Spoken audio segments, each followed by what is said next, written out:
You are listening to GeekFest Rants on the IC Robots Radio Network. You have located GeekFest Rants, the entertainment podcast for genre geeks like you.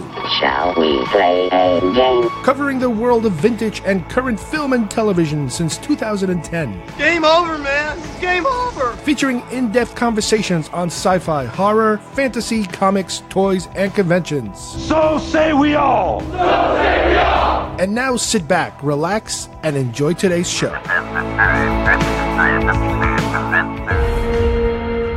We have always looked to the stars to discover who we are. And hidden there is a message. A secret made of space and time. Visible only to those open enough to receive it. Captain Christopher Pike requests permission to come aboard. Well, Commander, this is awkward, but the best way to get into a cold stream is to jump right in. I'm here to take command of the Discovery under Regulation 19, Section C. Your directive is only instituted when an imminent threat is detected. Federation sensors picked up 7 red bursts, spread out across more than 30,000 light years. These mysterious signals are beyond anything we understand. Is it a greeting? A declaration of malice? Let's find out. Aye, sir.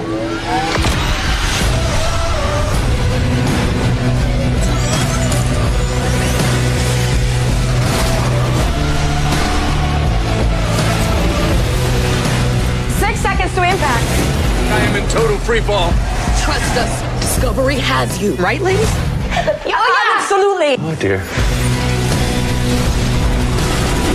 This is the power of math, people! We have someone in common. My foster brother, Mr. Spock. He took leave. It's as if he'd run into a question he couldn't answer. Spock is linked to these signals, and he needs help.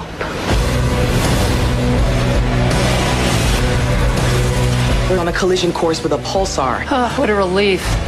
Thought we were all gonna die. Wherever our mission takes us, we'll try to have a little fun along the way. Ruffle a few feathers. I look forward to it.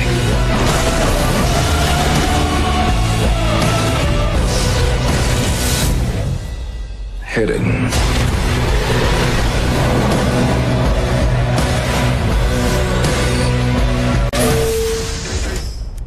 Excuse me. Excuse me. Excuse me. Excuse me. Linus, you okay? You look a little... Yes, I hear it's going around. Bless you.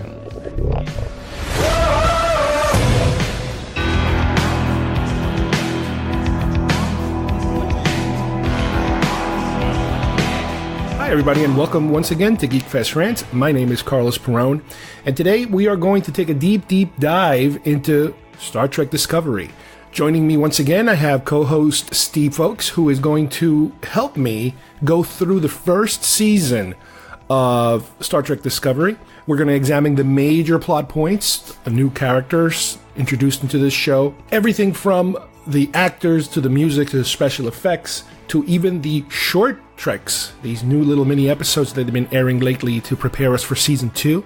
And as usual, we'll take a little trip back into the history of Star Trek and how we individually got involved in it. So let's begin with Star Trek Discovery. Television is not the truth. Television is an amusement park. Television is a circus, a carnival, a traveling troupe of acrobats, storytellers, dancers, singers, jugglers, sideshow freaks, lion tamers, and football players. We're in the boredom-killing business. Okay, today we are going to talk about Star Trek Discovery. Joining me today, I have Steve Folks, who was here with me a couple of episodes ago. Welcome back, Steve. Thanks for having me back. Really looking forward to this one. Cool.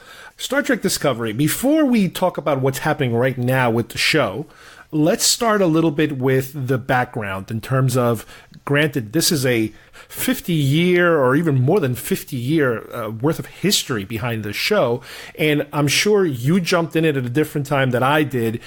My introduction to Star Trek was on reruns of the original series back in the, let's say, early 80s, 1980 and going forward. So as I'm watching these original Trek episodes, all of a sudden the movies are kind of bubbling up a little bit. I missed the motion picture in the theaters, but by the time Star Trek II came about, forget it. I was already going to the theaters and watching them and all that kind of stuff.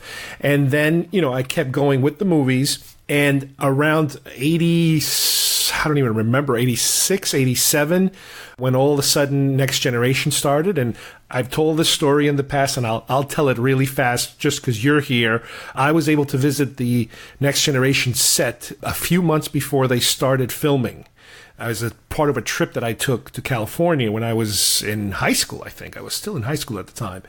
And, I started watching that show live, and then everything that followed, I just continued, through DS9, through Voyager, Enterprise, you name it. I continued with all these shows, watching them. It's hard for me to really tell you if there's a favorite. I mean, because I was watching it live, Next Gen it kind of resonates more with me. And because it kind of had a little bit of a springboard effect into some films, they kind of, have a closer connection. But I can definitely appreciate the original. I can look past the what sometimes could be considered, cheesy sets and stuff of the time. And then all the other shows that followed on TV, to me, they felt, not exactly of the high quality that I was feeling out of Next Generation, specifically the later seasons of Next Generation. It was a bit of a rough start. But, that's kind of how I progressed with the show. And yeah, there were some episodes in any of these shows that, you're kind of like, oh God, this is just a rehash of that episode. And this is everything kind of goes back to the original. It almost felt like a lot of times like they're just rehashing all that old stuff, just changing the names around.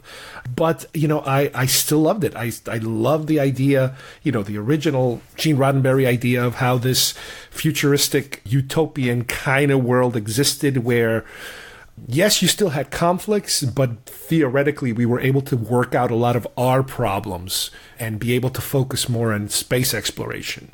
What about you? When did you jump into all this? Mine, similar to yours, actually. Mine was, it wasn't with the original series. Obviously, I didn't exist back then either. So so my first initial point of contact with Star Trek was with actually Star Trek, the movie, First Contact, which I believe came out. Oh, wow. Yeah. That was actually one of my first. And that's an excellent movie. Oh, that's a great movie. Yeah, it's one of my favorites still. The reason why this was my first point of contact with it, and the reason why I liked it so much was around that time, I was really big into Star Wars as a kid. I was, playing, I had all these toys and everything. Star Wars was so big at that time, and Star Wars seemed to be on the uptick because we were getting these, not even rumors anymore, but the fact that the new special editions were coming out, and they were going to be re-released within a few months of the release of First Contact. So I was, hyped up on the Star Wars mania. I mean, I wouldn't say in order to satiate myself, but I guess to kind of like look at something that seemed very similar to me, I found Star Trek, and I saw the fact that there was this movie called First Contact. And so I remember seeing it in theaters, and I was like, wow, this is great, it's so cool. And at the time when I was so young, I didn't really see the difference between Star Trek and Star Wars. I just saw, they were just science fiction things in space with lasers, and so to me it was all the same. To me it was just great. So looking back now, it was like night and day. Well, that's an excellent start point, because First Contact, as far as I'm concerned, is like the equivalent of Star Trek II, The Wrath of Khan, when it comes to the Next Generation crew. It is the best one of that crew. Yeah, definitely. I think if each crew had a certain gold standard, I think First Contact would be for the Next Generation crew, while Wrath of Khan was for the original series. And so just to go through quickly. So from there, I gotten more on board after seeing First Contact. I went all Star Wars all the way, But later on, when Enterprise debuted, I was much older. I had sort of, easily separated the differences between the two franchises. And so it was with Enterprise, where it was my first Star Trek, where I sat through it from, season 1, episode 1, all the way to the end. Yeah. And I would watch it with my sister, and every Wednesday when it would come on, we'd watch the entire series. So, and then from there, I went back and watched, the older series. And actually, right now, I'm actually, as we speak, I'm going through a Deep Space Nine rewatch, and I'm on season 5 of that. Now, how did you watch them before? Were you renting them DVD or VHS, or what format, or streaming them? I don't know. How did you do that? I found a lot online a few years ago, back when I was starting to watch Enterprise. I think I tried to find as many as I could online. I don't recall renting any. The only thing I rented, I think, was maybe one of the movies, I believe. So a lot of it was just online from what I found. A lot of early episodes were posted randomly before YouTube was such a conglomerate, really. Well, it's interesting because with Next Generation, that was the last time that Gene Roddenberry was involved. And he kind of let things go pretty soon after the show started because he got sick and different producers kind of took over and that sort of thing. And he always had a lot of friction with Paramount and trying to get things his way. And then I remember with DS9, it was a show where instead of going out to find the action would come to you because, they're coming to that space station all the time. And there was some controversy at the time because there was another show close to the premiere of DS9, which was Babylon 5, which is another super favorite show of mine, that had a similar storyline about a space station where all the action comes to the space station. And it was pitched, I believe, to many, many studios, and it was rejected. And then all of a sudden, they went and did it on their own. And then Paramount turns around and says, hey, we got an idea. We're going to do a show about a space station. I was like, oh, my God, these guys, they're all copying. And up to this day, it still remains like a point of contention with the producers of that show. So, again, it was a different structure. You had your lead character who had a son in the show, so a different dynamic. And that was a show also that started out at a certain level, and then it changed. It became a darker, more menacing kind of show because of all these wars that were happening. So, and I do remember one of the executive producers was Ronald D. Moore, who then went on to do Battlestar Galactica, the reboot, which, again, you can kind of see his style. Then with Voyager, let me just think for a minute. With Voyager, it had a completely different tone. It was just trying to get back. So it's always trying to get back. And then, unfortunately, with a show with that premise, you're always kind of stuck in this mode where you can't have them get back because the show ends, so they always kind of get a little bit closer, but not close enough. And sometimes you can kind of see when the ratings started to slip, they were like, oh, we're getting really closer now. It's really, really close. So you can kind of see that as the show was finishing, they were kind of getting them closer and closer to the destination. And the funny thing about Enterprise, which has something very similar to Discovery, is that with Enterprise, I remember they promoted the hell out of the fact that this is the show where you're going to find out about how the whole Klingon war started, how this whole Federation Klingon thing. And at first they did a little bit of it, but then for whatever reasons, I imagine for ratings or different storylines, they kind of abandoned that whole Klingon thing and went into more traditional, space adventure type of stuff. Do you remember that whole pitch about it being more of a Klingon-y type of thing? Yeah, and that was actually something that sort of piqued my interest as well. Whereas, they wanted to go really heavy into the Klingon backstory, but then it just kind of fizzled, which is still kind of puzzling to me. And just to get back to your other point about DS9 and sort of the atmosphere of it, and because it's so recent in my mind, because I've really been watching it for the last maybe 2 or 3 months now. Yeah, wow. It is a very, very different style of from the previous two series, because, like you said, it just is very isolated and very encapsulated, on the station, and the station itself almost becomes like a part of the show itself. But by the time you get to the end of the 4th season and into the 5th, it's very dark. They have the themes of it are, the whole Cardassian and Bajoran relationship is. The characters just really jump up to a different notch, really. Everyone has like these... And the Dominion War and the Jem'Hadar and all that stuff. Yeah. And it really... Like, each character now, instead of becoming more... And I hate to say that the original series, the characters were sort of static, but they didn't really have arcs, or they didn't really grow. I mean, to the extent where, in DS9, by the end of the series, many of the characters are in very different positions than from when they started. And I always liked that. I really enjoyed that type of storytelling. Right, and he also, because they're so far away, I guess, from the Federation, they're not all these clean-cut, here's the good guys, here's the bad guys. With DS9, you always had, well, what is this guy really up to? I know he's supposed to be a good guy, but all of a sudden you find out this history of all these weird things that this particular character might have done, and how you kind of start to see them on a different light and that kind of stuff. Yeah, exactly. And furthermore, they also have the fact that because, like you said, they're so far away from the core Federation, you have the characters themselves having to sort of make these decisions that, are sort of questionable, really. And that's to say, for example, like Cisco, like he has to sort of come to grips with making, some decisions that might not jive completely with how the Federation would handle it if he were closer, to home. But he has to sort of make these decisions, out on the frontier, so to speak, which is always pretty interesting. Yeah. Now, as these shows came and went, we started to hear the rumblings again of some kind of new, because there's always some new Star Trek thing, and there's always a chance that it's going to be a TV show. They always hint at another possible, rebooting of a TV show. But instead, what happened was after the original crew did all their movies, and then the next gen people did all their movies, we had the J.J. Abrams reboot, which it's more than a reboot, it's an alternate universe, so it kind of is able to exist on a separate realm as to everything else. This way it doesn't kind of contradict itself. And those had, I believe, 3 movies. The first one very successful, the second one very controversial. A lot of people had a bad reaction to that one, and the third one was kind of good, but forgettable. Like, it didn't really generate any traction. And that was more or less almost around the time of the 50th anniversary. And everybody was wondering, what's going to happen for the 50th anniversary? Are they going to put out some kind of major announcement of something different coming, another movie or something? And instead of going the movie route, they made the announcements that they were going to come up with another show, which is what leads us to Star Trek Discovery. Now, this show, more than any other show, and maybe it's because I don't know so much about the production or the problems with production of the earlier shows, but this show seemed to have so many problems getting started.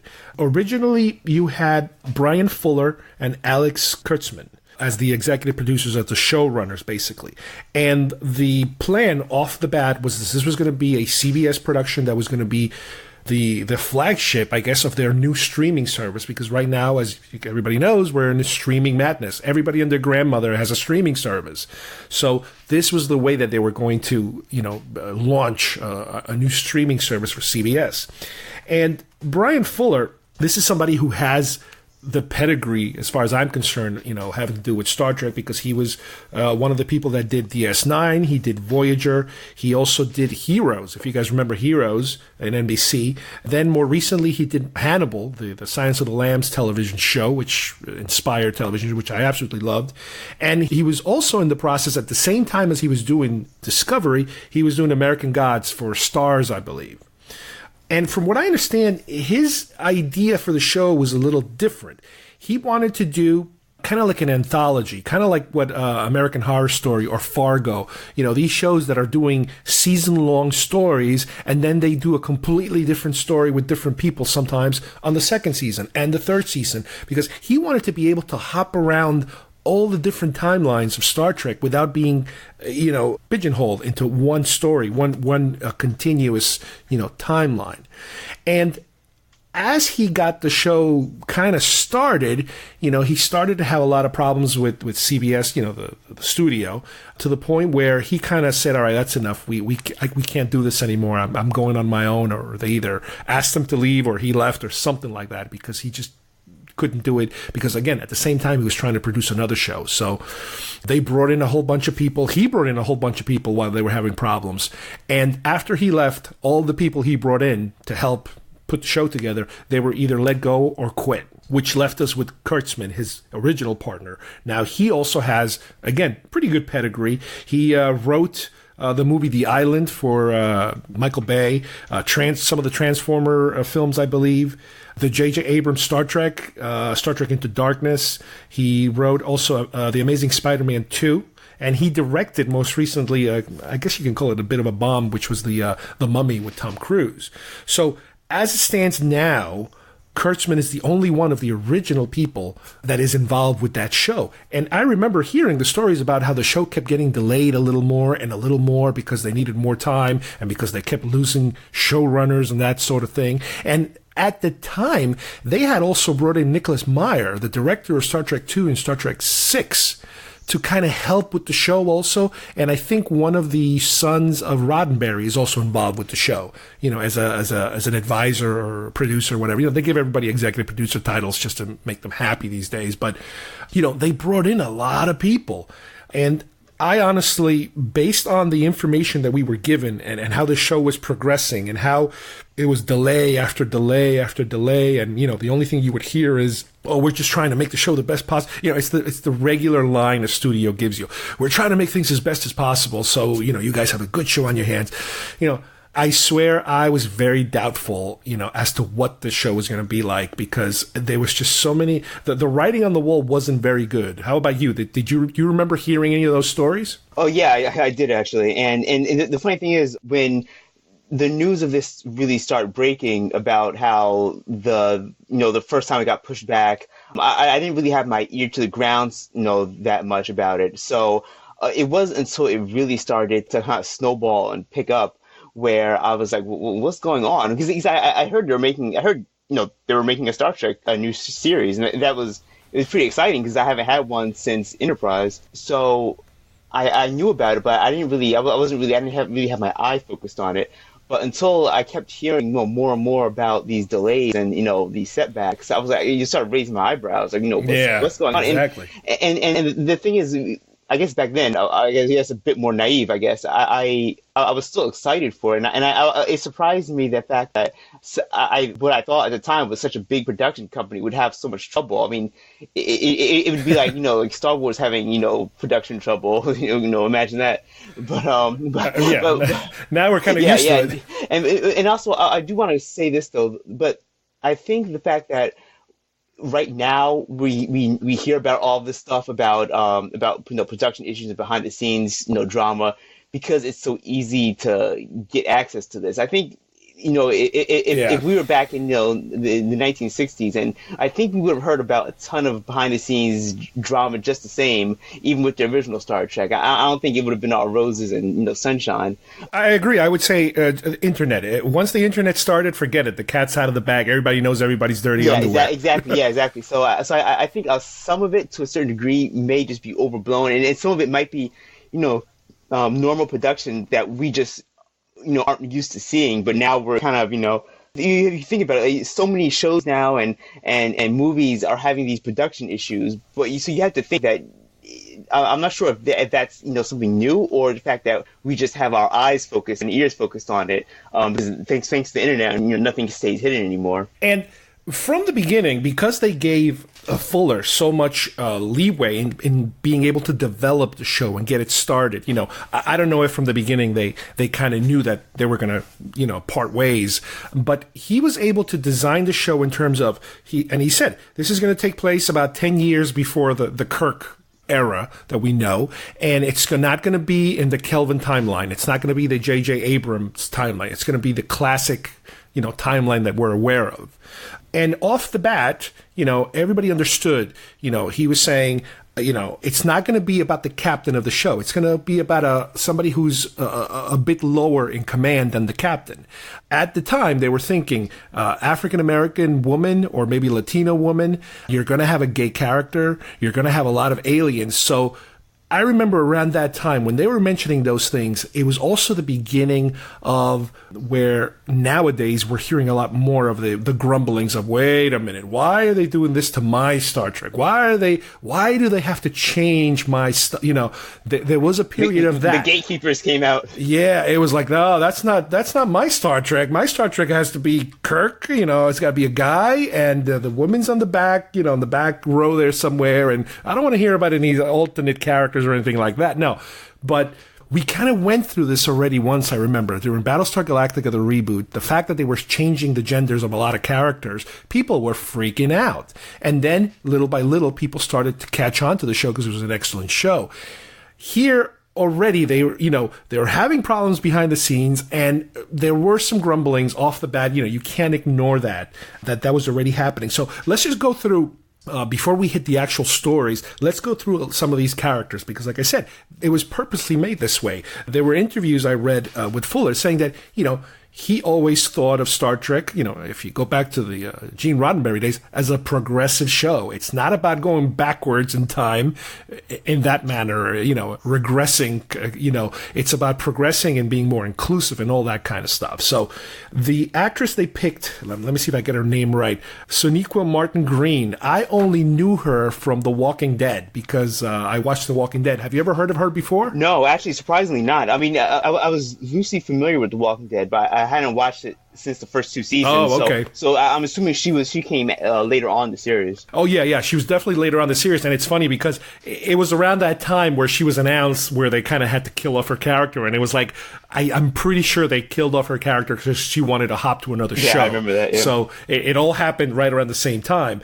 Then you have, let's see, Doug Jones as Saru. He's the alien guy. Let's see, his race is a Kelpian. You might know him, I think, if I'm thinking of the right actor. He did a couple of the Guillermo del Toro films. He played Sapien, I think, in Hellboy, and he was also, I think, in Pirates of the Caribbean. I think he played that squid-looking guy. I forget his name. Dave Jones, I think. Yeah. He's I think in the prosthetic monster universe. He's a pretty prolific actor. He does a lot of that kind of stuff. And this is an alien creature we haven't seen yet. It's a brand new alien creature. And the thing about his character is that because of the way he grew up and the way of his people, he can sense death coming, not necessarily to himself, but to the whole group. So that's something that they kind of play on every now and then. Then you have, here we go, another name for me to try to pronounce, Shazad Latif, who plays, I'm going to say right now, Ash Tyler.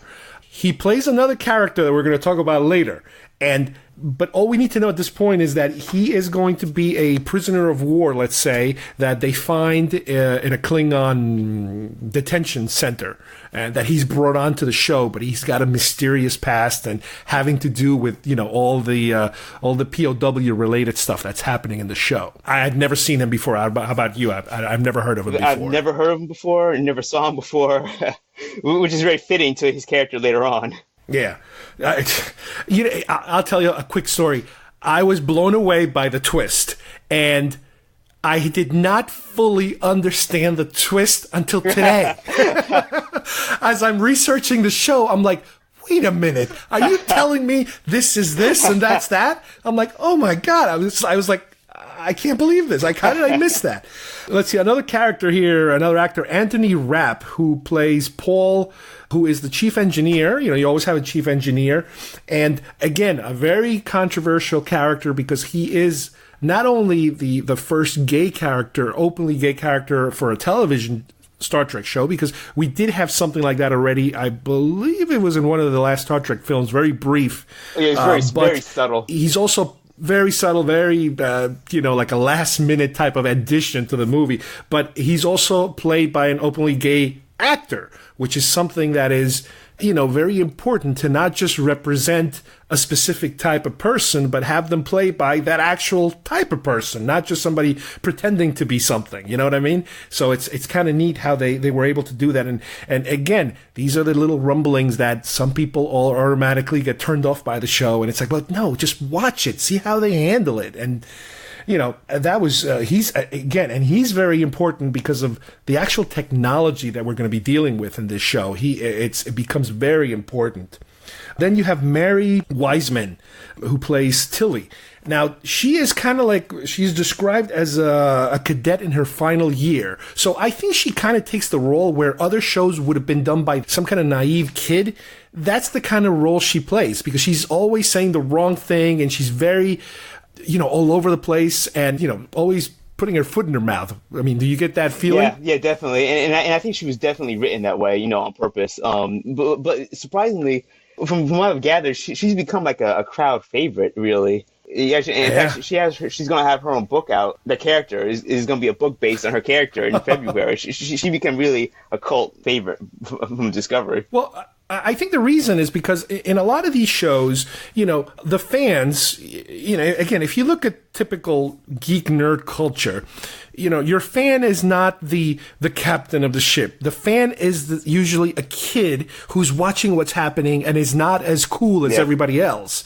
And on earlier shows, when you have a kid, that's the person that you might be seeing the show through a kid. Here, because they don't have a kid, she kind of fits that role because it's the person that's unsure of themselves and the person that is making mistakes and is looking to other people, for advice and for, role models and that kind of thing. And I think that's why she's becoming a very popular character with the show. Another big role here is Jason Isaacs, who he's done a million films. He's Harry Potter, everything. British actor, again, pulling off a Southern accent, which these British actors are incredible, how they can pretend to be just about anybody and they pull it off. Another character that has a huge twist that I did not suspect that, the type of twist that they threw at you in this first season, I normally would expect a show to take 3 or 4 seasons to pull something like what they did. So he's now he is the captain of the Discovery here, but he's not, like we mentioned earlier, he's not the lead. Let's see, Wilson Cruz, medical officer. Okay, this is the partner of the engineer, whom... let's just say something happens to him that, again, very shocking, but from what I understand, he is be continuing in some shape or form with the show, which we're going to find out. And the last one I'm going to mention is not because we've seen him, but because we've seen the trailers. Anson Mount as Christopher Pike. They are introducing quite a number, and they even announced already that there's a guy who's going to be playing Spock. There's also a guy who's already been playing Sarek. Anson Mount, I remember him from Hell on Wheels, and more recently, Marvel's The Inhumans that was canceled. He was the lead on that show too, so he is a known face, and he is your typical, square jaw, blue eyed Kirk analog, and he's playing Pike. So we're going to see him pretty soon. Now, let's talk a little bit about the storyline. This is a 15-episode series. Why don't you tell us a little bit about what you remember? What are the major arcs that we're dealing with in this show? All right, so the story itself, I think, is where it suffers the most from the production issues, because the story itself, it seems like it tries to do a bunch of things all at once, but it sort of misses the mark on a few of them, in my opinion. But so what we have in the beginning is basically the beginnings of what's been known as basically the Klingon War between the Federation and Klingons. And that's where it begins. It begins with this event called the Battle at the Binary Stars. Right, because first contact already occurred during Enterprise. Oh, yeah. So there was this battle, and the lead character, Michael Burnham, she sort of initiates, by mistake, by accident, a confrontation, a standoff, if you will, between one of the Federation ships called the Shinzu and another Klingon ship that's only known as the Sarcophagus ship, mysteriously. And this takes place in like this binary star field. And by the way, the visuals on this show are just stunning. Oh my god, I was going to mention that. It is movie level, cinematic level effects. They're just unbelievable. I can't get over how good stuff looks. It really blew me away, because I was thinking, okay, we're going to have like a few shots, here and there of outside. No, like they have these sweeping big moments of CGI, eye candy. But either way, this battle takes place. The Federation holds its own, but there's just too many Klingon ships, and the Klingons basically take out most of the Federation fleet. And that's an ongoing arc. That's an arc that has been continuing, even though the show has been taking some turns here or there. That's the ongoing story that goes through the entire season. We always come back to some Klingon problem, because at the same time as we're having battles with Klingons, the Klingons are fighting amongst themselves. They're trying to unite what they call the 24 houses, this political way that they kind of divide themselves, but they're backstabbing each other and doing all kinds of weird stuff. Yeah, exactly. Yeah, so war is definitely the sort of background of this whole series so far, where they have the individual episodes have their more or less stories that are going on, but the major overall arc is the war with the Klingons. So this event takes place, and that deals with the first 2 episodes. In the 3rd episode, we get sort of a fast forward, if you will, a few months. Let me just say something so people understand, and I always try to say this first. We are going to talk about some spoiler material here because we're going to assume that whoever's listening to this has already seen the first season, and a lot of these twists and shocks that I mentioned earlier, we are going to discuss them. So let's tell them the fact that, first of all, the first ship that she was on, the Shenzhen, that gets destroyed, and as a result of the war starting, she's imprisoned. And that's when you get that jump.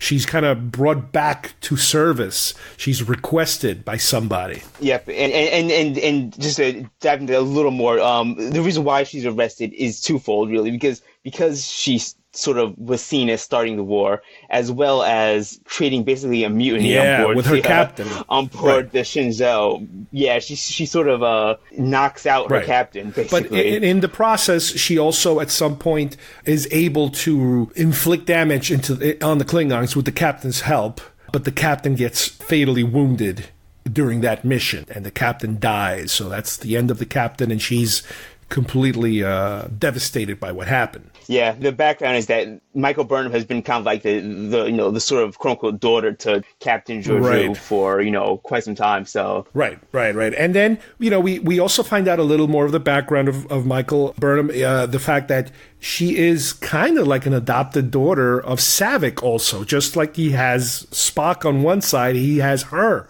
also as an adopted daughter. And through the series, we find out how those two kids diverged in 2 different paths, and how you could kind of say that Spock was more his favorite because he was able to get him access to the Vulcan Academy or something, and she didn't. She ended up going in a different direction, I guess, towards the Federation. So there's always going to be this thing between her and her adopted father. But I believe they mentioned something like the reason her parents originally died was as a result of a Klingon attack, right? Yeah, her parents were killed by Klingons, so it sort of gives her the sort of animosity she needs to sort of, I guess, feel so hostile towards the Klingons. Now, the reason she is brought out is, again, because she's specifically requested by Lorca, because he's running some kind of experiments with some new technology, and he kind of wants her help to be able to hopefully, if they can perform these experiments and get this new, I think they called it a spore drive, they can kind of get the hopefully get an edge on the Klingon war, because they're getting the butt kicked left and right here or there. Yeah, and this was when this is around episode 3 now we're talking about, and this is when I really started really getting on board with the show, because now they're talking about really, really cool ideas. It's new stuff where it's not really, this wasn't really seen in any of the Star Treks that I watched. This is new. This is like new uncharted territory for me. So when they start talking about like the mycelial drive, I was like, what? What? So then that spawned off like this whole research I was doing on like spores and mushrooms, and I was literally doing research about a fictitious engine drive. But and this is the thing where I was a bit disappointed, because they started setting up all these pieces. Like they would have like scenes in the show that they didn't really come back to, because it felt like there were so many hands in the development of the show. Like it felt like certain things were set up for one person, and then when it switched hands, they just never really took that away. They just kept everything everything in the kitchen sink into the show. And the technology of the spore drive, eventually, it started out as an episode where you have like the monster of the week. They have to figure out what this monster is. Yeah. And then later they realized the monster has something to do with these spores. And then they kind of shifted it. Okay, the spores then have something to do with the engineer. Okay, so he can kind of channel these spores, and he's kind of connected into the machine, into the engine, into everything. So that was a little bit of a handing off of a premise from one place to another. And it's like, okay, is that where we are now? But granted, it keeps changing, because obviously this technology is never mentioned in any future stuff. So I imagine sooner or later this technology is going away. Yeah, and not to jump way too far ahead, but that last short trek, which we'll come back to at the end of the show, but that last short trek touched upon something there, maybe. So yeah. Now, again, as we know more and more about these characters, a couple of other little highlights come about. They introduced the character of Harry Mudd, played by Rainn Wilson, I guess, from The Office. He's a very funny character, very funny actor.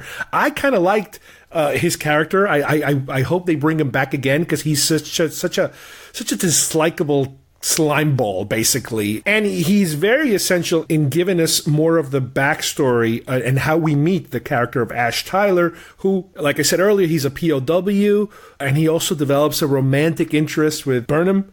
But then we learn some really, really weird stuff that took place. How did you feel about his introduction? When I saw this episode, I didn't see the original rendition of Mudd. So this to me, this to me was like, I was like, oh wow, this is a really cool character. I really like this guy, and he plays the perfect foil to Ash Tyler, because we meet these two guys at the same time. So where I think if they would have had us be introduced to Ash Tyler by himself, I think it would have raised some alarm bells. Because Mudd was introduced as well, at the same time as Ash. It distracts you a little bit. It's the perfect sleight of hand where, don't look at this, look at this wacky character over here. And it distracts you to the point where, you forget about Ash, and you root for this guy because of how, criminally insane, Harvey Mudd is. So, but I love the character. I think he played him, I think Rainn played him, spot on. He wasn't so over the top as he was in the original series. No, but the original series is like a Broadway play, like a musical almost. Exactly. Like it's like, wow, these guys are so over the top. They're really hamming it up. But I think Rainn did a perfect blend of the character. I really hope we see him again. Yeah. And what's also happening here is that certain characters like Ash Tyler and Lorca there's something about him that you learn early on. He's got some weird tics and some weird things that are happening to him. He has a certain affliction with light, like light bothers him, and it's also as a result of something that happened to him. So they are throwing this veil of suspicion early on about a lot of characters that you don't know where they're going to go with them. And little by little, we start to find out what's going on. Now, one of the biggest other story arcs, and again, this is familiar territory. We've been here before. We had the Creature of the Week, we have the Klingons, we have Harry Mudd, obviously. Now we have the Mirror Universe, the Mirror Universe, which it's one of these things where on previous Star Trek shows, I always would think, oh, they're doing Mirror. Why are they doing Mirror? And it's like, okay, well, let's get it over with. Let's get the Mirror episode over with so we can move on with the show. Here, for whatever reason, and again, I think it's because I like the show so much, I didn't mind it as much. And they spent quite a bit of time here because through the Mirror universe that they show us here, we then start to get all these twists that lead us to the finale of the first season. Let's talk about Lorca first. One of the things we find out is that the Lorca that we've known since the beginning of episode 1, well, episode 3 really, is not Lorca. He is a mirror version of Lorca that somehow made it to this universe and is kind of doing stuff behind the scenes to be able then to come back and politically get the upper hand in his mirror world. Why don't you, if you remember, tell us a little bit about how this mirror world is different? Well, as with every mirror universe, everyone has mustaches apparently. but this story, and by the way, Lorca is probably my favorite character on the whole show. I think he really stole the show. But and the fact that he was so nuanced and just like every episode was just like so bizarre, and he's just so you don't know which way he's gonna go. They set it up in a way that he's not evil. You cannot say from day one he's an evil character, but his motivations are so shadowy and murky. He's a great actor. He's a top-notch actor. That's the thing. He really is. And when you have like this sort of not nefarious, but just so shadowy, motivation behind the character. And it's his Harry Potter street cred that's always there. That's the problem. Exactly. Yeah, you look at him, you're like, something's going on quite right. But his interactions with everyone is so nuanced, and they set it up in a way so like you can tell there's always like a deeper layer to what he's talking about. And one of the things is where he's talking with one of the admirals, Admiral Cornwall, and you can tell they have a relationship together from the past.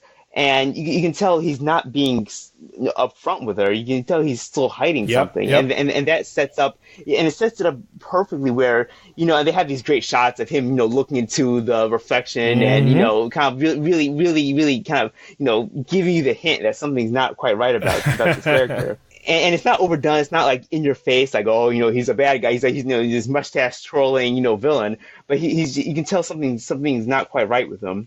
And yeah, so he has this other version of himself in the mirror universe, which we haven't met because I think they said he's presumed dead. Yeah. At least the one that came from our world to their world. But I don't believe that for 1 minute. I actually think it is. If you don't see a body, how's the line go? If you don't see the body, and you can't. And this is an actor. He's a top-notch actor. I doubt they only hired him for 1 season. He's going to come back in some shape or form because the original Lorca is going to somehow be trapped in the mirror universe and come back. I think in some shape or form because by the end of this one, they killed him off basically. Yeah, and unfortunately, because I really enjoy his character, but I think the initial idea was that he really was going to last 1 season, and they technically did kill the original Prime Universe Lorca, not to get too confusing. But I think because he was just so popular, and like you said, it's such as like a big name to the show. I think they are going to find a way to bring the Prime Lorca back into the show itself. Yeah, but he's just a great actor overall, and he really brought something extra to the cast. The biggest flip here is that in this mirror universe, the alliances are completely different. Earth is the bad guy. The Klingons are good guy. They're like in a good alliance, and a lot of people are flipped around, and all of a sudden, the captain of the Janzun. She is alive, and she becomes a very important character because we saw her die. The Prime one died, and now the new one, the evil one, kinda, she's now living in our universe because she's going to be helping the Federation, hopefully win the war against the Klingons. Yeah, and that's the thing. The mirror universe is usually, more or less, obviously judging from the name, a sort of a flip of whatever is going on in our Prime universe. So in the mirror universe, the Federation is being basically, it's not even called the Federation, it's called the Terran Empire. Yeah. And they're basically sort of the big mustache trolling villains of their universe. And it's ruled by someone, called the Empress. And we find out it's Giorgio who was killed, like you said, in our Prime universe. So basically everything is flipped. And when they go into the mirror universe, completely by accident, well, no, it's by design. It was Lorca. It's by Lorca, yeah.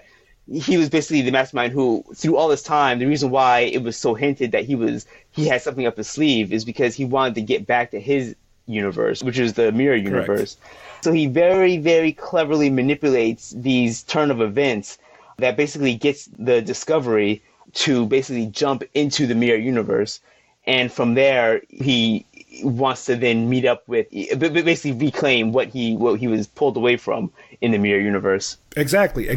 And the other big twist that I talked about earlier, that I knew something was up, but I didn't know they were going to go that far, is that Ash Tyler turns out to be, a sleeper agent, I guess, for like a Manchurian Candidate type of agent for the Klingons. But he looks totally human, so the story is that he voluntarily had surgical alterations done to his body in order to look human, but he's really a Klingon. But all his memories have been kind of hidden, so it's part of his cover. But that I understood. I got that, and that totally blew me away because all these memories of him being tortured, and it's even implied that he was practically, I guess, raped at some point by a Klingon woman, let's say. It's not really that. It's that he was Klingon. So I think the implication is that he was having relations with other Klingons because he's a Klingon. And it wasn't really bad in terms of, it wasn't torture, it wasn't anything like that. It was just the things that it's almost like a Bourne Identity kind of character where he willingly goes through all this torturous medical stuff, for the mission. And that completely floored me. Did you understand that? Because I was like, what? But yeah, by this time in the series, I was so into it because we're now talking about we're about halfway through the season now. So I was so into it. I was like doing all this, like watching reviews and going through all this stuff. So I was following it 100%, and there's a lot of theories going around. There's actually even an interesting one because a lot of people were so thrown by this that they were doing a lot of digging around on sites like IMDb to see if they can find out the actor because we didn't mention this before, but there's another character in the show called Vok, and Vok is a Klingon. Yeah, and why don't you tell everybody who he really is? So Vok is a Klingon, but he and we saw him in the beginning of the series. He's this Klingon who's like nobody likes him. He looks a little different. He comes from a family that has like no title, but then he kind of volunteers when their leader dies. He volunteers to help. And they're like, yeah, whatever, let him do it. He's we don't like him anyway. And he's like this guy who just wants to please everyone, Yeah, and he actually has, I think he has like the right to lead the Klingons, but no one recognizes him because he has no house or something to that effect. And so he disappears. The character for a good 3 episodes, we don't see hide nor hair of him. So, and then all of a sudden, we have this new character, Ash Tyler, appear. Right. So people started scratching their heads, like, okay. So he says, as it turns out, Ash Tyler is what is, well, I would say is or was. That character, that specific character. And like I mentioned earlier, I figured that out today. I'm like, wait, because I understood he was a Klingon, but I never made the connection that he was also that first Klingon we saw earlier in the show. And later I started reading some stuff, and I noticed they were saying something like they purposely gave that actor a phony name, a phony acting name, which is a derivative, I think, of his, like he was saying, like his father's name or something, just to throw people off the scent. And it is him. Which was... Yeah, which was really clever. Yeah, I mean, because again, in this day and age, it's very hard to keep any sort of secret. So I really think they really tried to really hide that as much as possible. And if you think about it, they could have also had the Klingon played by a different actor so that it could throw people even more off the scent. But I guess if you put him under makeup, then it becomes more official that they fooled us, that they completely fooled us. But yeah, that is definitely, and again, I mean, I have a feeling that they're not done with the Mirror Mirror universe because they have to resolve a lot of these characters that are now interwoven with this universe. Like I said, I'm still convinced Lorca is going to come back. The other Lorca is going to show up at some point. The other captain now, the evil version, she's hopping around here trying to help us with the Klingon War. So I don't think we're done. Oh, no, definitely not. Not with the Mirror Universe. I mean, just by design, I think you have to, because I can't imagine, the Empress still sticking around for no good reason. There's going to be something that's going to come up and tie us back into the Mirror Universe. And in fact, even the medical Dr. Culber, something happens to him. Yeah, well, let's just say it because we are spoiling everything. Ash Tyler, as part of his awakening to who he really was, he kills him. Yeah, and I don't think it was like anything intentional. I don't think he woke up and mean to kill him, but I think he woke up and was like so like in such like a frantic, mentally, this mental state of his, he kind of like reached out and just like, snapped his neck basically. But we saw his character, like I mentioned earlier, return. I don't know if you want to call him a ghost or an apparition or some kind of other ethereal presence where he is able to kind of communicate with the engineer. Yeah, exactly. Yep. So I don't think we're done with him. I think he's definitely coming back. Now, towards the end of the series, as I believe they're performing like one final jump because the engineer is, and I keep calling him the engineer, let me call him by his proper name, Paul. His name is Paul. Yep, Paul Stamets. He's having problems because, again, maybe this is how they get rid of this technology to kind of write it off, to kind of course correct. It's making him sicker and sicker and sicker, but he's able to perform like one crazy last, like I think they were saying like 131 micro jumps or something, some insane number. He performs like one additional one, which ends with all of a sudden their ship, the Discovery, approaching the Enterprise. And it's like, here we go. Now we're being connected completely connected. And at the time, I don't think we knew this exactly, but later on when we started to see the trailers for what was coming, it's Captain Pike. Yeah, and that final scene of the two ships, nose to nose was just... I was like, I mean, and I'm not that much of a fanboy where, it's like, it's the Enterprise, but still, it's just something about the music and the way it's shot. It really just got like a chill, like, oh man, that is pretty awesome. Especially when, for example, now you see the Enterprise, the television Enterprise, being done with modern effects, under those conditions, it feels so natural it being there. Yeah, exactly. And I know a lot of people, there's a lot of people who do not like this show, and they feel like everything about it is bad, where every design looks horrible, every decision they make is bad, and it breaks canon.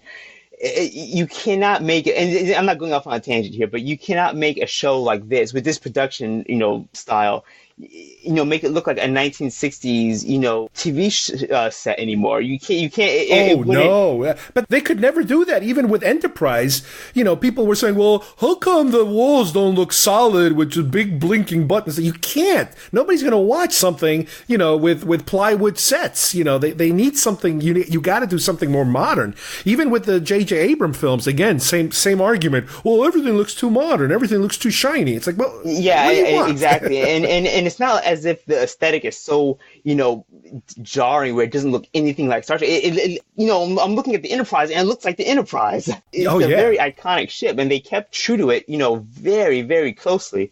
But it's just people, are so, set in their ways where they, change is horrible in any aspect. I've been surrounded my entire life, in this genre, geeky, nerdy stuff. And I've always had people around me that same argument would keep coming back. Anything gets rebooted, anything gets done, and it's like, oh, it's not mine. Mine was back in this time, and this is just a quick money grab. Nobody cares.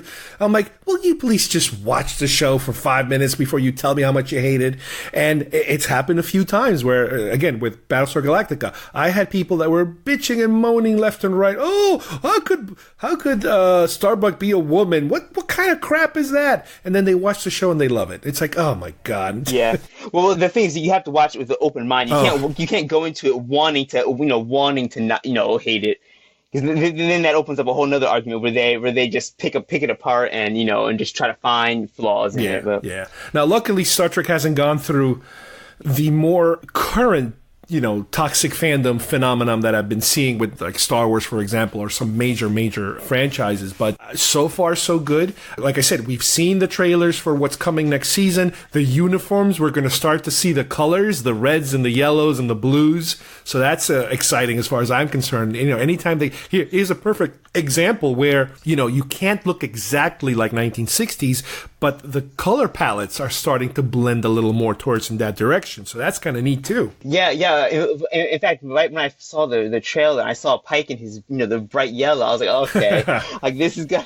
I thought they were going to hold off a little bit. I thought maybe by season 3 or 4, maybe we'd start seeing it. But no, they right out of the gate, they weren't hiding it. They weren't, just subtly teasing. I'm like, where are the action figures? I want to see the action figures. Somebody make action figures quick. I can't wait.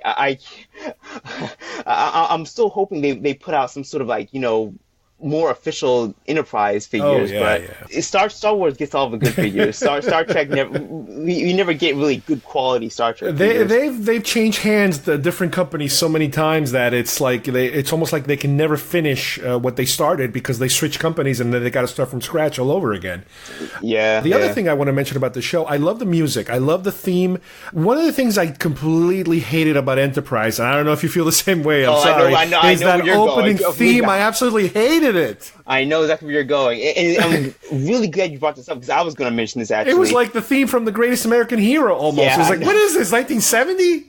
I know. And even though I respect the whole intro to Enterprise because it had like, the shots of, like the... I like the visuals. The visuals I like. Cool. It was cool, yeah, but it's just the song every time. It's like, it was like James Taylor or John Denver. It was this very weird, folky 60 kind of hippy dippy song. It's like, what? This isn't Star Trek. What's going on here? This music I absolutely love. I don't know why. I think it reminds me again of more of the modern Star Trek film music, the Michael Giancano Star Trek theme.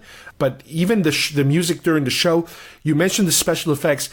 I love the aesthetics. I love the darkness. Everything is darker and a little more brooding. And again, when we talked about Marvel versus DC and how I always gravitate towards the darker, the Batmans and that kind of stuff. This show to me is the darkest of all of them. It's kind of creepy dark. Yeah, and I want to touch on 2 points you brought up. The music, yes, definitely. And in fact, they have the soundtrack to Discovery. Yes. By Jeff Russo. He's the guy who does most of in fact, I think all of the whole score for Discovery. Yes, he's done a lot of work. He does a fantastic job with another show called Legion.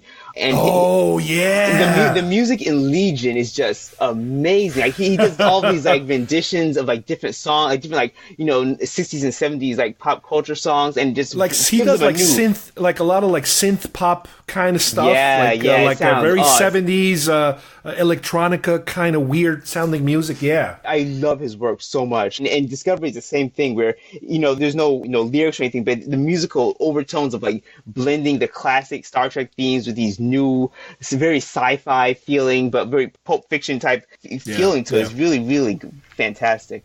Your other point we brought up about the lighting and the darkness of the show, that also I cannot agree more with, because the show, except for one episode, except for the episode where the time loop episode, which was more of a fun episode. The episode is very bright. It's more of a fun episode, but the other episodes in the season, everything's very dark. It's very dimly lit. And I can't remember which episode it is, but there's just one shot, and it stands out to me. I don't know why, but it's just one shot in the opening of the show, and it doesn't really have a point. There's no real point to it, but it's a dark lit hallway where all you see is like a worker, engineer, kind of like fixing like a light or something. It's like flickering on and off. It's very grim, very dark, and I don't know why. There's no like the show. It's artistic. That's what it is. It's artsy. Yeah, exactly. Because there's absolutely no point to it. It doesn't come into play in the story, but it just shows like this light flickering on and off, illuminating the hallway in this very eerie, creepy way. It's the lighting is done very well. Yeah. So the show started with 15 episodes, and I believe for the second season we're getting 13 episodes, and it's going to start in January. So, as I mentioned before, in whatever manner you can watch the show, watch it. I know it's CBS All Access streaming services, and there's so many streaming services coming, and I don't know exactly what the heck I'm going to do, because CBS, Marvel, Star Wars, Disney, Disney's starting their own thing. If you're going to watch all that Star Wars stuff that's coming, I'm not sure how we're going to do this, because I cannot subscribe to 75 different streaming services. There are ways of watching. That's all I'm going to say. There are ways of watching. It's up to you to figure out how to watch it. And eventually, it's all on DVD, because all this stuff you can rent at the same time. You go to Netflix and rent them. Oh, yeah. In fact, actually, this is actually perfect timing, because Star Trek Discovery, it just went on sale for Blu-ray yesterday, actually. Oh, they must have excellent behind-the-scenes and bonus material. Oh, yeah. It's on my Amazon wish list right now, actually. Now, before the second season starts, and it's only like 2 more months, I think, or less, they gave us a little treat. They're putting out these little mini episodes to kind of get people, I guess, excited about what's coming. And I'm not entirely sure if these are just one-off type of stories, but I could have swore I read something that we might see more of these characters on future actual episodes. The first episode was about Tilly and her relationship with her mom, and how she discovers an alien presence that ends up being a queen that's hiding from her coronation that's coming. So it was, again, one of these, her becoming friends with somebody where she's like the last person she ever wants to become friends with anybody, because she's so weird. What did you think of that first one? I watched the episode from start to finish twice. The first time I saw it, I actually liked it. I was like, oh, this is actually a pretty good little intro, 15-minute short. And I really enjoyed it. And then I watched it the second time. I'm like, I don't know. So, and I'm not sure what changed, or maybe I was in a better mood the first time. For what these are worth, they're 15 minutes, so you have to really give it you have to really take it for what it's worth. You can't tell this grand story in 15 minutes, you know. Yeah. Now, do you remember the beginning where they show you the docking bay and all that? Wasn't that incredible? Again, the effects just completely blew me away. Yeah. Well, even before that, the first scene was just of the Discovery of Discovery itself, where the shuttle's coming into Discovery, and I was like, oh, here we go again. I love the CGI is just beautiful, and to see Discovery again for the first time, after a few months, it was really great. But yeah, the CGI, and I'm glad even for the shorts, even for these little they don't skip out on anything. The production, they're not skipping out. And now the second one that I watched is a weird one because it takes place, what did they say, 1,000 years later? Yeah, you find out it's 1,000 years into the future. In the Discovery, and there's nobody in there. The ship is like an autopilot, but there is a computer, I guess that is new. I guess it's a future version of whatever computer is attached to the ship, kind of like a HAL kind of computer, let's say, that discovers a floating ship that's like an escape pod or something, and they revive the computer revives the person there, and that person ends up being somebody who is someone who escaped from another planet that was having some kind of conflict, and that person is now stuck in the Discovery, and he just wants to get back to his home. But the computer says that, the mission is to stay where they are. She can't really spare any shuttles or anything like that. And little by little, the computer and that individual, they kind of start falling in love with each other because they're the only ones there, and they're constantly talking about their not the computer's family, but his family, and all his experiences that he had. And then at the end, she allows him to leave to get on a shuttle, the last shuttle, and go off in the direction of wherever it is that he was trying to get to, I guess. But we don't know what happens to him. Yeah, and that's the thing. With these short treks, like, they're really nailing the premise of, setting up a character and some conflict and then sending them on their way, their fate unknown, really. And that leaves the door open for to bring these characters back in the show or, down the road, because both shorts have to do basically with the characters kind of going off to unknown fate, really. But exactly. This one was really good. This one, I really enjoyed this one. I knew the premise going into it. I knew there was going to be some sort of AI and the two characters were going to kind of, hit it off, so to speak. And I thought it was going to be kind of, done, very cheesy, the two characters are going to fall in love, like the movie Her or something. But again, 15 minutes we're talking about here. It does a pretty good job in having us, really care about the character. His name is Kraft, by the way. Yes. We really care about this guy, and it was really, really interesting. And it was a premise that's been seen before and done before, but as for like, again, a little 15-minute trek, short trek, it really was pretty entertaining. And again, I really hope, honestly, we see this guy again.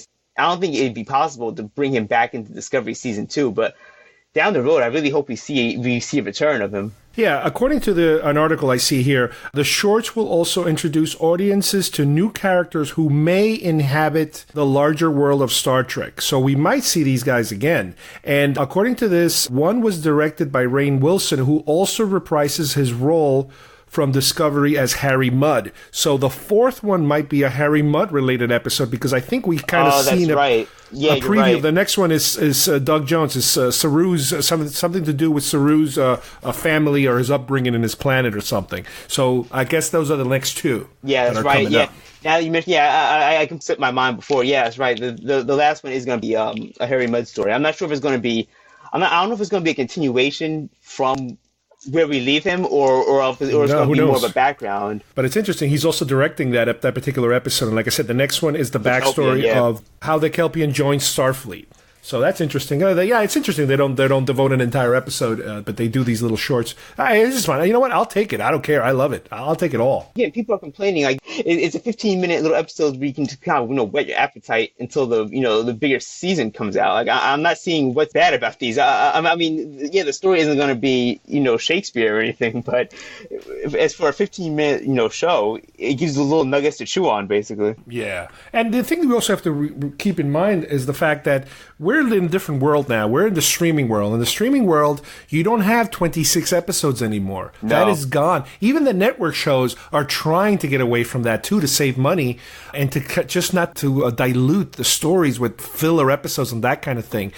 Star Trek only has 15 episodes to begin with, and next time around, I think they said 13 or something. So yeah, you're not going to get twice as many episodes. So I'll take whatever they throw at me. They give me some little mini ones. That's fine by me. I'm cool with that. Yeah, and I think you hit the nail on the head when you said the way TV shows are being shot now, and I think it is very post Game of Thrones, where every episode is basically a little small, a movie basically. I mean, and you have so few episodes now because each episode costs so much. In previous Star Trek, you would have 2 or 3 episodes go by where there'd be filler episodes, or and not necessarily filler in a bad way, but just episodes where not the story didn't need to have this constant churn.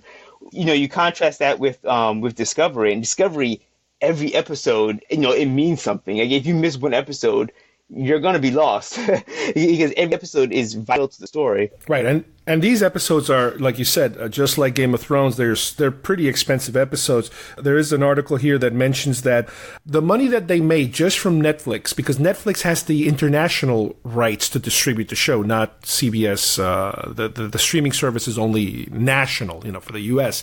But the money that they made from Netflix alone to do the international distribution, that alone paid for the entire budget of the show. Oh, wow. So anything above that is just gravy. Any money that they're getting from the streaming service is all gravy right now for them. So they're in pretty good hands. Yeah, which is really good to hear because, again, and I hate to even keep repeating it, but the production is so good. I really hope that continues because, and again, it's like these shows now are just becoming basically movies where they're condensed. They're much higher cost per episode, but you get more. Really bang for your buck. You're basically having a movie streamed to, like a 6-hour movie or 7-hour movie basically streamed to you. Yeah. So I think we're pretty much in agreement that this is one that we recommend, and we're coming back to it as soon as it returns.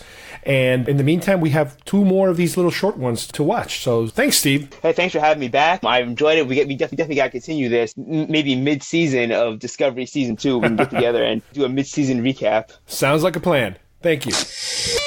All right, I hope you guys enjoyed today's show.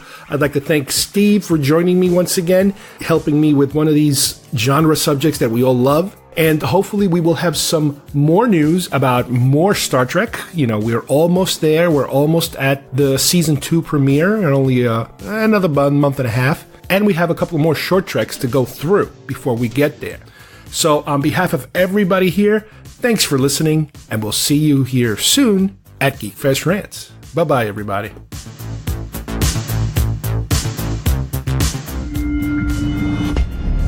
Every moment is a test, and everywhere I turn, there's fear. I'm responsible for 203 lives. I'm tired of deciding which mission is too risky and which isn't, and who lives. But who dies? Insufficient facts always invite danger, Captain. And action! I was raised to believe that service was my purpose. I see an outsider, a child molded by wisdom and human compassion. We speak about the objective hardness of the Vulcan heart. Yet how little room there seems to be in yours. I'm responsible for forging my own path. We all are.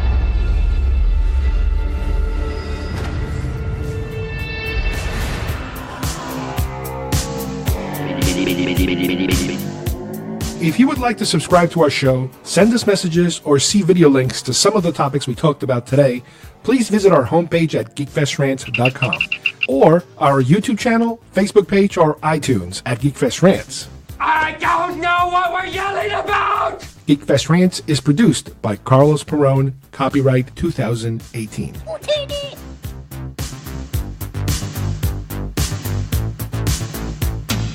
This broadcast is part of the IC Robots Radio Network. Visit icrobots.com for this and many other nerd/nostalgia related podcasts. You won't be sorry for long.